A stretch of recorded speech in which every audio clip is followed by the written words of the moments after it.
નમસ્કાર મિત્રો, નિકોલસ પરમાર ચેનલમાં તમારું સ્વાગત છે। મિત્રો, આપણા ઘરની આસપાસ એક સામાન્ય ઝાડ ઉગે છે જેનું નામ છે સરગવો, અને વાસ્તવમાં એને સુપરફૂડ કહેવામાં આવે છે, જેને દુનિયા મિરેકલ ટ્રી કહે છે। આજે આપણે વાત કરીશું સરગવાના પાન વિશે।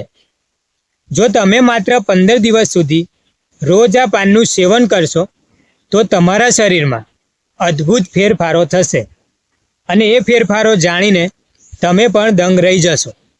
તો આજના વિડીયોમાં આપણે જાણીશું કે તેના ફાયદા શું છે, ખાવાની સાચી રીત, અને કોણે ન ખાવું જોઈએ। મિત્રો, શરીરમાં સ્ફૂર્તિ અને એનર્જી। જો તમે સવારે ઊઠતા વેંત થાક અનુભવો છો તો 15 દિવસમાં આ પાન તમારી એનર્જી લેવલને બૂસ્ટ કરશે। તેમાં રહેલા એમિનો એસિડ્સ શરીરને અંદરથી રિપેર કરે છે। સાંધાના દુખાવામાં રાહત। સરગવામાં એન્ટી ઇન્ફ્લેમેટરી ગુણો હોય છે। ગઠિયા કે ગોઠણના દુખાવામાં આ રામબાણ ઇલાજ છે। ડાયાબિટીસ કંટ્રોલ, તે બ્લડ શુગર લેવલને સ્થિર રાખવામાં મદદ કરે છે। મિત્રો, 15 દિવસના નિયમિત સેવનથી તમે શુગર રિપોર્ટમાં ફરક અવશ્ય જોઈ શકશો। ચહેરા પર અને વાળમાં ચમક, લોહીને શુદ્ધ કરે છે। બ્લડ પ્યોરિફાય, જેનાથી ખીલ મટે છે અને વાળ ખરતા અટકે છે। પાચન તંત્રમાં સુધારો, જો તમને કબજિયાત કે ગેસની સમસ્યા છે તો સરગવાના પાન ફાઇબરથી ભરપૂર હોય છે અને પેટ તમારું સાફ કરે છે। કેવી રીતે ખાવું? મિત્રો, 3 આસાન રીતો છે। પહેલું છે સરગવાના પાનનો જ્યુસ।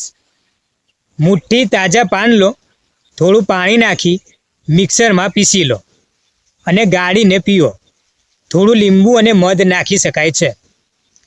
રીત 2, સૂકા પાનનો પાવડર। પાનને છાંયણે સૂકવી તેનો પાવડર બનાવી લો। રોજ 1 ચમચી નવશેકા પાણી સાથે લો। રીત 3, દાળ કે શાકમાં।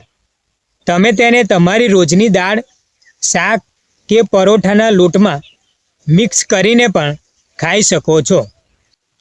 મિત્રો, સાવચેતી અને કોણે ન ખાવું જોઈએ। દરેક વસ્તુના ફાયદા હોય છે, તેમ જ તેની મર્યાદાઓ પણ હોય છે। ગર્ભવતી મહિલાઓ, ડૉક્ટરની સલાહ વગર મહિલાઓએ પાનનું સેવન કરવું નહીં। લો બ્લડ પ્રેશર, જેમને પહેલેથી બીપી લો રહેતું હોય તેમણે સાવધાની જરૂરથી રાખવી। માસિક ધર્મ દરમિયાન વધુ પડતી ગરમીને કારણે ટાળવું હિતાવહ છે। માત્રા: દિવસના 10 થી 20 ગ્રામથી વધુ પાન ખાવા જોઈએ નહીં। તો મિત્રો, પ્રકૃતિએ આપણને આ અનમોલ ભેટ આપી છે।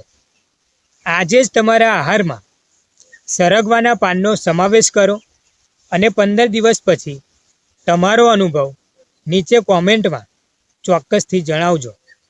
જો આ વિડીયો ઉપયોગી લાગ્યો હોય તો લાઈક કરો અને તમારા પરિવાર સાથે શેર કરવાનું ભૂલશો નહીં। સ્વસ્થ રહો, મસ્ત રહો।